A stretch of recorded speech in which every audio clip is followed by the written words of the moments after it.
Hello friends, स्वागत है आपका अपने YouTube channel learning with NJ views पर। दोस्तों, आज की वीडियो में हम डिस्कस करने वाले हैं भारतीय प्राचीन इतिहास का गुप्त काल। दोस्तों, ये गुप्त काल का या गुप्त वंश का दूसरा वीडियो है। इससे पहले के वीडियो में हमने बात की थी गुप्त काल के जितने भी शासक हुए, राजा हुए, उनके बारे में। चाहे वो श्रीगुप्त हों या समुद्रगुप्त हों या चंद्रगुप्त हों या स्कंदगुप्त हों, उन सभी राजाओं के बारे में, उनके व्यक्तिगत जितनी भी जानकारी थी वो आपको इससे पहले वाले वीडियो में प्रोवाइड कराई गई है। अगर आपने पहला वीडियो नहीं देखा है तो उसका लिंक मैं नीचे दे दूंगा या ऊपर आई बटन में प्रोवाइड करा दूंगा। आप जाके प्लेलिस्ट से भी देख सकते हैं। तो दोस्तों, आज हम जो बात करने वाले हैं वो गुप्त काल के प्रशासन के बारे में बात करने वाले हैं। किसके बारे में? गुप्त काल का प्रशासन या शासन कैसा था, वहाँ के राज्य किलों क्या थे, वहाँ पे क्या मुद्राएं चलती थी, इन सब के बारे में हम बात करेंगे आज इस वीडियो में। तो दोस्तों, जो गुप्त काल का जो शासन था उसमें जो सबसे छोटी इकाई मानी जाती थी वो मानी जाती थी ग्राम। क्या मानी जाती थी? ग्राम, या जिसे हम गांव भी कहते हैं। वो छोटे छोटे गांवों का एक समूह होता था जिन्हें हम बोलते थे ग्राम सभा। और उन सभाओं का जो मुखिया होता था उसे हम कहते थे ग्रामिक। क्या कहते थे? ग्रामिक। और प्रशासन की सबसे छोटी इकाई जो उनके दौर में थी उसे हम कहते थे ग्राम। और ग्राम सभा का जो मुखिया होता था उसे क्या कहते थे? ग्रामिक। दोस्तों, इनका प्रशासन जो है देवीय सिद्धांत को मानता था। किसको मानता था? देवीय सिद्धांत को मानने वाला था। इनके शासन काल में जो वर्ण व्यवस्था थी वो काफी कठोर थी। वो कठोर इसलिए थी क्योंकि दास जो होते थे उनको सबसे निचले स्तर या सबसे नीचे वाले पदों पर रखा जाता था। किसे? जो इनके काल में जो इनके दास होते थे उनको सबसे नीचे पावदान पे रखते थे।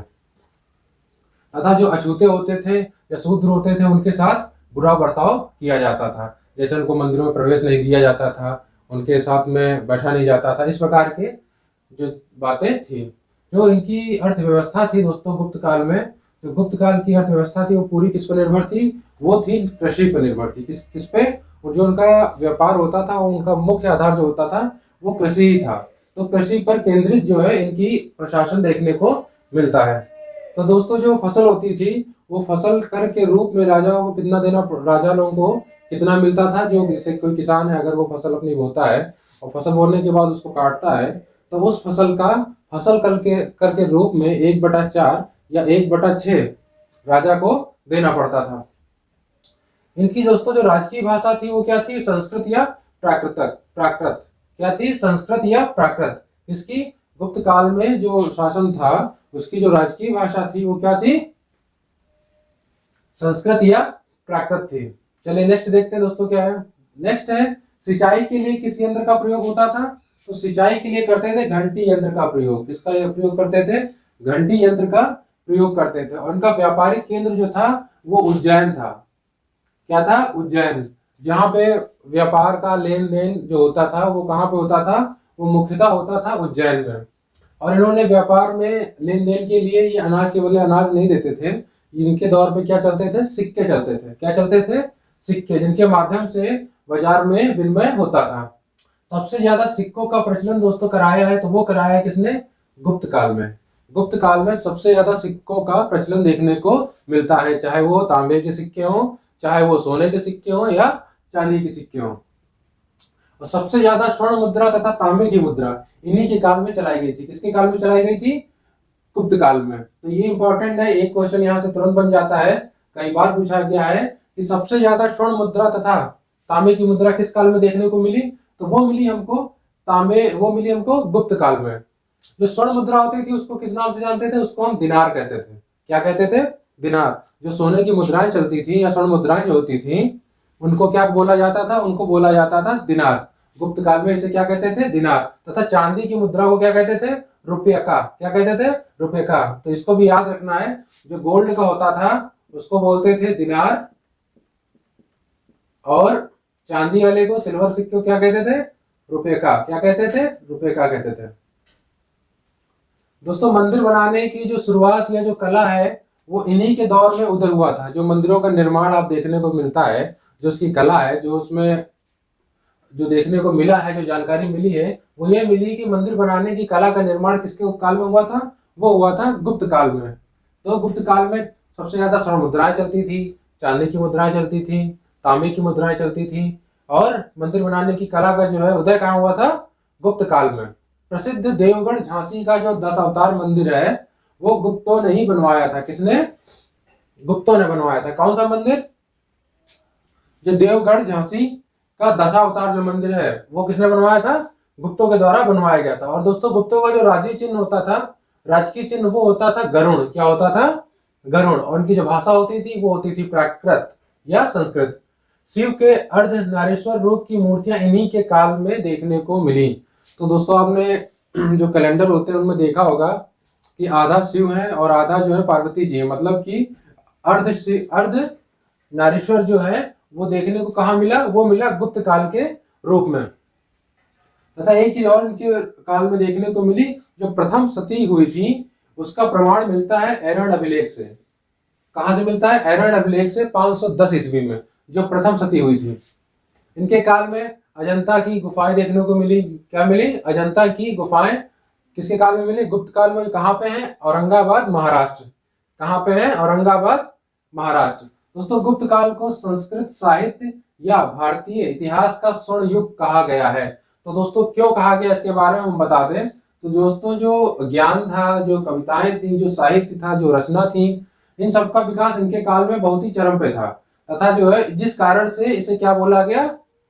संस्कृत साहित्य या भारतीय इतिहास का स्वर्ण युग बोला गया। आर्यभट्ट गुप्त काल के सबसे बड़े गणितज्ञ थे। कौन? आर्यभट्ट जो थे वो गुप्त काल के सबसे बड़े क्या थे? गणितज्ञ थे। इनकी प्रमुख रचना थी आर्यभट्टियम। क्या थी? आर्यभट्टियम। इसको याद रखना है, गुप्त काल की प्रमुख रचना है किसकी? आर्यभट्ट की। क्या है? आर्यभट्टियम। तो इसको आपको ध्यान रखना है। दोस्तों जो नगद रूप में जो कर लिया जाता था उसे बोलते थे हिरण्य। क्या बोलते थे? हिरण्य बोलते थे, जो नगद रूप में कर लिया जाता था।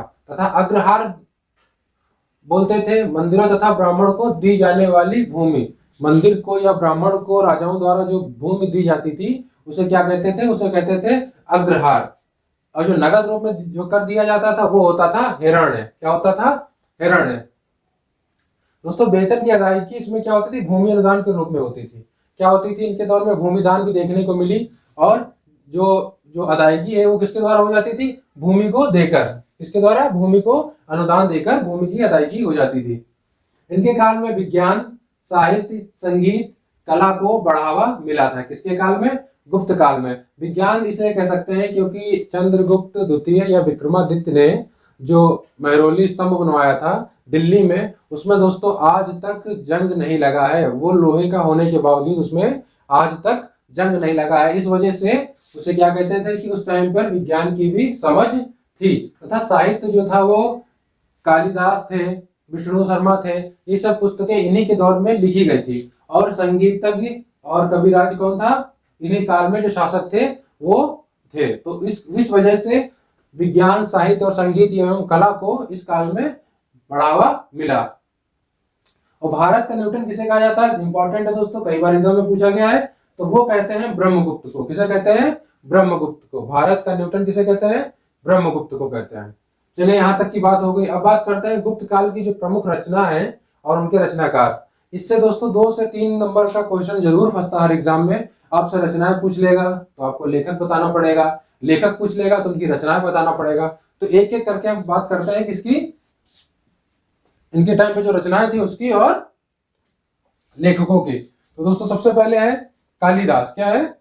कालिदास। कालिदास की जो प्रमुख रचना है वो है मेघदूत, विक्रमोर्वशीयम और अभिज्ञान शकुंतलम। और कौन सी है? मलविकाग्नि मित्रम। ये 4 जो है इनकी काफी फेमस रचनाएं हैं, तो इसको आपको ध्यान रखना है। नेक्स्ट हमें देखने को मिलती है वो मिलती है विशाखा दत्त की मुद्रा राक्षस। बहुत ही फेमस रचना है, संस्कृत में है। और देवी चंद्र गुप्तम। कौन कौन सी? मुद्रा राक्षस और देवी चंद्र गुप्तम किसकी रचना है? विशाखा दत्त की है। नेक्स्ट हमारे विष्णु शर्मा, इनकी फेमस है पंचतंत्र। क्या है? पंचतंत्र इनकी एक फेमस पुस्तक है। किसकी? विष्णु शर्मा की। नेक्स्ट है शूद्रक। शूद्रक ने जो है कि प्रमुख रचना है मृच्छकटिकम, मतलब मिट्टी के खिलौने वाली गाड़ी। उसको क्या बोलेंगे? मृच्छकटिकम। नेक्स्ट देखते हैं क्या है? वारामिहिर। ये जो थे प्रमुख खगोल शास्त्री थे गुप्त काल में। कहां पे? गुप्त काल में ये क्या थे? खगोल शास्त्री थे प्रमुख। नेक्स्ट है धन्वंतरि। ये क्या थे? ये गुप्त काल में प्रमुख वैद्य के रूप में कार्य करते थे। इनको चिकित्सा शास्त्र का काफी अच्छा नॉलेज था। और आगे देखते हैं, आगे है इनकी बाण भट्ट, जिसमें किसके बारे में बात की गई है, हर्षचरित्र। हर्षचरित्र जो है रचना है वो बाण भट्ट की है, ये भी इंपॉर्टेंट है, आया है कई बार एग्जाम में। नेक्स्ट है हरिसेन। हरिसेन की जो प्रमुख रचना है वो आपको याद रखनी है, प्रयाग प्रशस्ति। क्या है, प्रयाग प्रशस्ति। ये किसकी रचना है, हरिसेन की। किसकी, हरिसेन की। हम याद रखना, आपको पूछा गया है कई बार एग्जामों में। तो दोस्तों ये प्रमुख रचना थी गुप्त काल की, जिनसे हमें गुप्त काल के बारे में जानकारी मिलती है। अब इसके प्रसिद्ध मंदिर देख लेते हैं जो उनके टाइम पे बने थे। पहला देखते हैं विष्णु मंदिर। विष्णु मंदिर क्या है, जबलपुर मध्य प्रदेश। दोस्तों विष्णु मंदिर इसलिए है क्योंकि ये वैष्णव धर्म को मानने वाले थे। किसको मानने वाले थे, वैष्णव धर्म को मानने वाले थे। और वैष्णव धर्म में विष्णु भगवान की पूजा की जाती है। और इन्होंने जो है बौद्ध धर्म को भी काफी संरक्षक प्रदान किया है। नेक्स्ट हमारा दशावतार मंदिर, काफी प्रमुख फेमस मंदिर है, इंपॉर्टेंट है। ये कहाँ पे है, देवगढ़, जो कि पड़ता है झांसी में, और यूपी के झांसी में देवगढ़। नेक्स्ट है भीतरगांव का मंदिर, कानपुर का है, काफी फेमस है, यूपी में पड़ता है।